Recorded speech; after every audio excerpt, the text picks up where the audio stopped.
Guyyaan borii haaraadha. Ati garuu makaleessaati. Jireenya kee jijjiiruuf maal gochaa jirta? Hubadhu. Ati ofii keetiif gaariidha. Ofii kee eeggadhu. Ofiin kee ofii keetiif qabeenya keeti. Maarree kanaafiyyuu of eeggadhu. Guyyaan borii haaraadha. Ati garuu makaleessaati. Kanaafuu jireenya kee jijjiiruuf maal gochaa jirta? Maal yaadaatti jirta? Ofiin kee ofii keetiif baay'ee ni barbaachisaan. Hubadhu. Ati ofii keetiif gaariidha. Ofii keetiif qabeenyadha. Kanaafiyyuu dursa ofiif kennee ofii kee eeggadhu.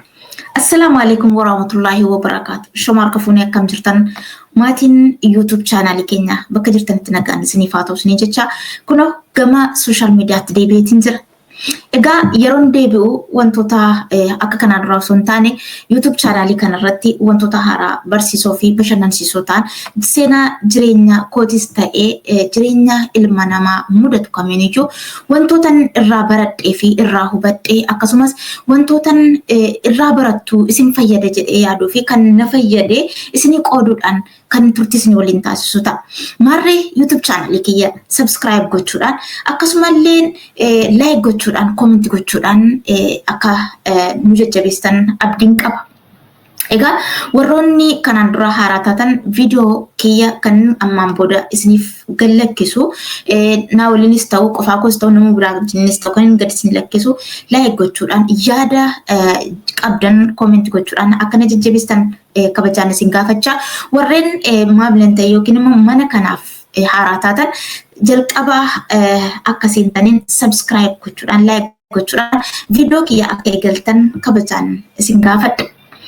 Egaa maarree wantootni nuti barachuu qabnuu fi seenaa jireenya mataa keenyaa keessatti kan nu barsiisan kan jireenya keenya akka fuulduratti deemsisnuuf akka kaleessaa bakka kaleessaarraa fuulduratti akka tarkaanfii tokko tarkaanfannuuf wantoota nu barsiisan baay'een ni jiru. Isaan keessaa kanneen jireenyi isa barsiise keessaa nama tokko waan ta'eef jireenya koo keessatti wantoota na barsiisan wantoota qormaata naaf ta'an garuu immoo qoranii na barsiisan. Ni jabeessan akkan dhaabbadhuuf daandii koo naaf qajeelchan kan isiniif qoodu ta'a jechuudha gara fuulduraatti. Maarree kanaaf jajjabinni keessanii fi yaadni keessan akka naa waliin ta'u kabajaan isin gaafadhaa jechuudha. Ilmi namaa ati ofii keetiif gaariidha jedhee waan hin jalqabee fi namni kamiyyuu dursa yoo ofiif kenne yoo dammaqe gabrummaa sammuusaa keessaa yoo ba'e yoo of bilisoomse ofiif akka barbaachisuu fi ofiisaatiif gaarii akka ta'e ni hubataa jechuudha. An kaleessa sammuudhaan gabroomeen ture, jireenyaan gabroomeen ture, namaan gabroomeen ture. Har'a garuu gaafan dammaqe jedhu sammuu koo bilisa baasee jedhu wanta akka sammuu ofii bilisoomsuu nama fayyadu akka hin jiran hubadhee jechuudha. Maarree kan tartiibaan gara fuulduraatti kan isiniif qoodu ta'a jechuudha. Fayyaan faaya mormaatii gidduu jiru ofii. An hasaasa ormaa diduun miira koo fi miira koon jiraachuun garuu mirga kootii isiniin jedheetiin jira. Qophaa'ee shirshirrii fiigi bixinxirii kaayyoodhaaf okkolii iddoo nagaa oolii. Akka abdanneef silaa nama taana utuu ati jirtuu eessaan lafaa kaana. Hangam fagaattullee hangam ulfaattullee jireenyi ilma namaa jijjiiramuun isaa hin hafu. Hagam ulfaatullee hagam dhagaasitti darbatamullee yoo ati jabaatte yoo ati of taate wanti hin jijjiiramne hin jiru. Kanaafiyyuu taa'urra foqoqii fiiguu yoo dadhabde suksukii yoo fiiguu dandeesse immoo fiigii inumaayyuu bixinxirii kan isin jedhe bixinxirii jechuun baay'isiiti fiigii humna qabdu hundumaaniyyuu fiigii jechuudha. So yeroo nuti qaama qabnu kun yeroo fiigichaati. Yeroo wal dorgommiiti. Yeroo itti teenya nama dhaggeeffannu miti. Yeroo itti gurra namaaf kenninee haamileedhaa cabnu miti. Yeroo itti abbaan barbaade dhufee miira keenya to'atee sammuu keenya to'atee akka qodaa nutti taphatu nutti fayyadamu osoo hin taane yeroo nuti gabrummaa namaa jalaas gabrummaa jireenyaa jalaas of baasnee yeroo keenyatti fayyadamnee teknoolojii amma jirutti fayyadamnee fiignee binxiriirree jireenya keenya jijjiiruuf of jijjiirruudha jechuudha. Atis dammaqi gabrummaan ni gahaa jedhe. Gabrummaa sammuu kee jalaa bahi. Bilisummaa ofii keetii labsadhu. Gaafa bilisummaa ofii keetii labsatte ofii keerraaf darbiteeyyuu nama biraadhaaf taarree jechuudha. Hagam ol fagaatus allaattiin reeffishee lafuma maaliif ree bar'istus qaqqaataarraa qaqqabdee dha'uu dhiisuu dandeessa sii galee tarii dhagaatti darbattee yeroo humna kee fixuu dandeessa. Gaafa duute gaafa achi dhufe jaallattus jibbitus lafumaa jechuudha. Lafumatti awwaalamtillee lafumatti buutillee jechuudha. Atun jaallatin. Atis haga dhagaatti si darbatanii ofiin si ajjeesan osoo hin taane haga dandeesse akka allaatti sana bar'isiiti gaafa qaniin kee gahee ati yoo ofii keetii duuta. Du'a kee namaan hin gabaabsin. Atuu qaniin kee hin gaheen akka namni si ajjeesu hin godhin. Sana keessaa bahuudhaafi har'i siif murteessaadha jechuudha. Suuta guddadhu jedha mata dureen kiyya. Maarree suuta guddadhu jechuun dhaggeeffadhu, qalbeeffadhu, eenyuun miira kee, ofii kee nama miti. Namni inni tokko siin jedha, inni tokko siin jedha. Hundumtuu waan isa fayyadu sitti hasaasa malee waan si fayyadu miti. Garuu waan si fayyadu sitti fakkeessa. Kanaaf of dhaggeeffadhu. Gaafa of dhaggeeffattee of barta. Gaafa of barte immoo akkamittiin akka nama taatuu fi akkamittiin akka ofis jijjiirte jireenya kees jijjiirtu hubattaa jechuudha. Maarree jireenya kee jijjiiruudhaaf suuta tokko jettee lama jetta malee har'a keenarra jireenya koo jijjiiraa miti. Hin cabdaa, hin kuftaa, hin dhukkubsattaa, hin rakkattaa, dhagaan sitti guuramaa, baay'ee cabdaa garuu gaafa achi kaate, gaafa miira kee dhaggeeffatte, gaafa of dhaggeeffatte sana hundumaa keessaa kaateetu guddina eegaltaa jechuudha. Tokko jettee gaafa guddina eegalte eenyuyyuu si dursuu hin danda'u. Si dudduuba dhaabatee garuu dhagaa sitti darbata. Kanaaf suuta guddadhu siin jedhe.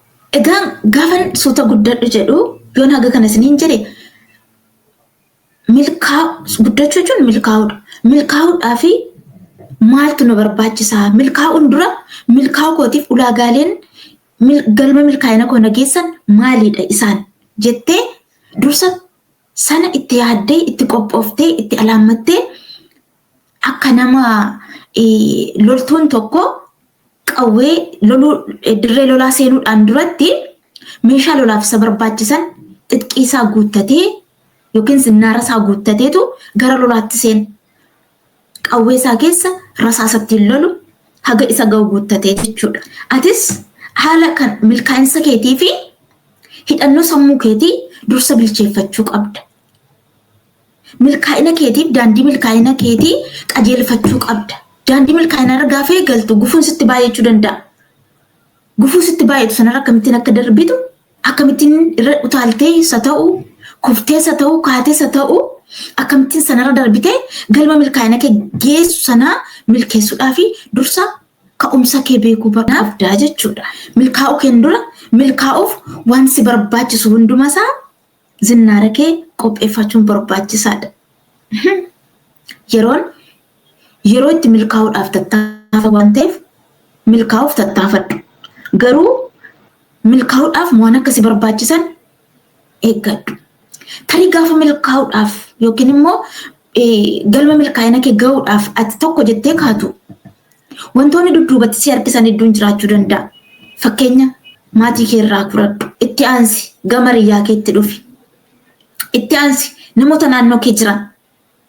Kan si beekus san booda gaafati eegaltee milkaa'uu daandii milkaa'inaa kee eegaltee tarkaanfii lama sadii tarkaanfattee jette inni si beeknes inni si beekus dhagaa akka sitti darbatu hin raanfatin.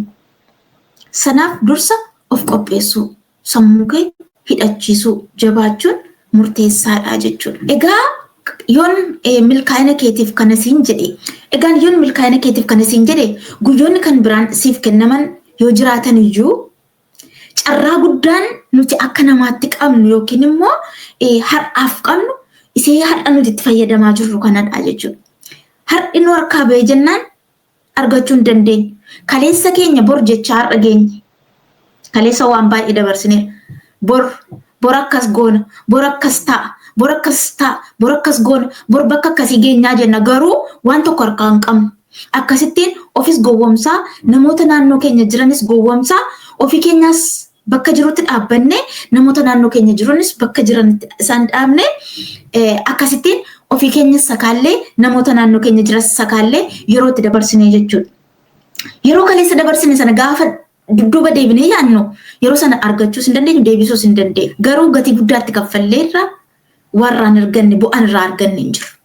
Kanaaf har'a keenya kan nuti Afrikaa qabnu har'a keenya nu harkaa baanaan immoo yoomuyyuu argachuu hin dandeenyu deebisnees ittiin fayyadamuu yookiin immoo itti gargaaramuu hin dandeenyu. Kanaaf har'a kaleessatti gaabboo osoo hin taane kanneen kana jedhuufi kaleessa keenya yaadnee har'a keenya jiraachuudhaaf har'a tattaafachuun barbaachisaadha. Egaa har'a keenya gaafa tokko jennee kaanu wantoonni kaleessa har'a bor iftaan jedhanii raawwatanii akka nu bakka sanaan sochoonu nu qaban akka isaan gufuu nutti hin taane of duraa buqqisuun barbaachisaadha jechuudha. Tokkoffaa nama komannu sun taane sammuu keenya komachuun barbaachisaadha.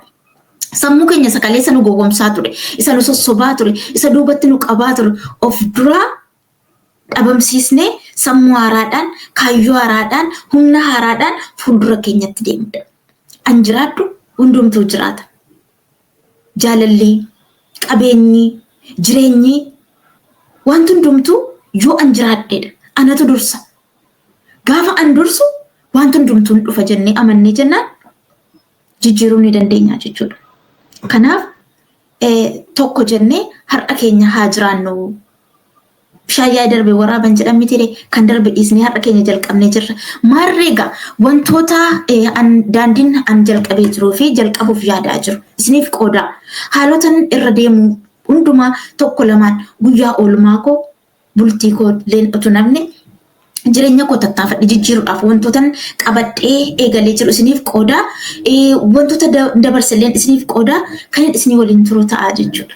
Akkasumallee qoosaalee adda addaa kanneen barumsa of keessaa qaban barnoota kan isiniif ta'u jedhu qabadhe isiniif dhufe tokko jedhee gara miidiyaatti deebi'eetiin jira bifa haaraatiin maarree isinis na jajjabeessaa kanneen YouTube channel kiyyaaf haaraa taatan subscribe gochuudhaan eegalaa like godhaa akkasumallee commentii keessan naaf jajjabina kooti waan ta'eef na waliin tura.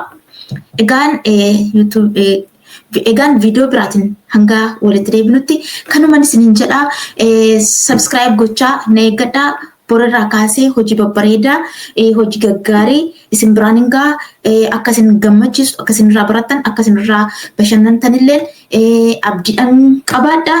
Egaa turtiin keessan na waliin haa ta'u isiniin jechaa kanneen ooltan nagaan oolaa kanneen bultan nagaan bulaa an Hawwii Mahmud.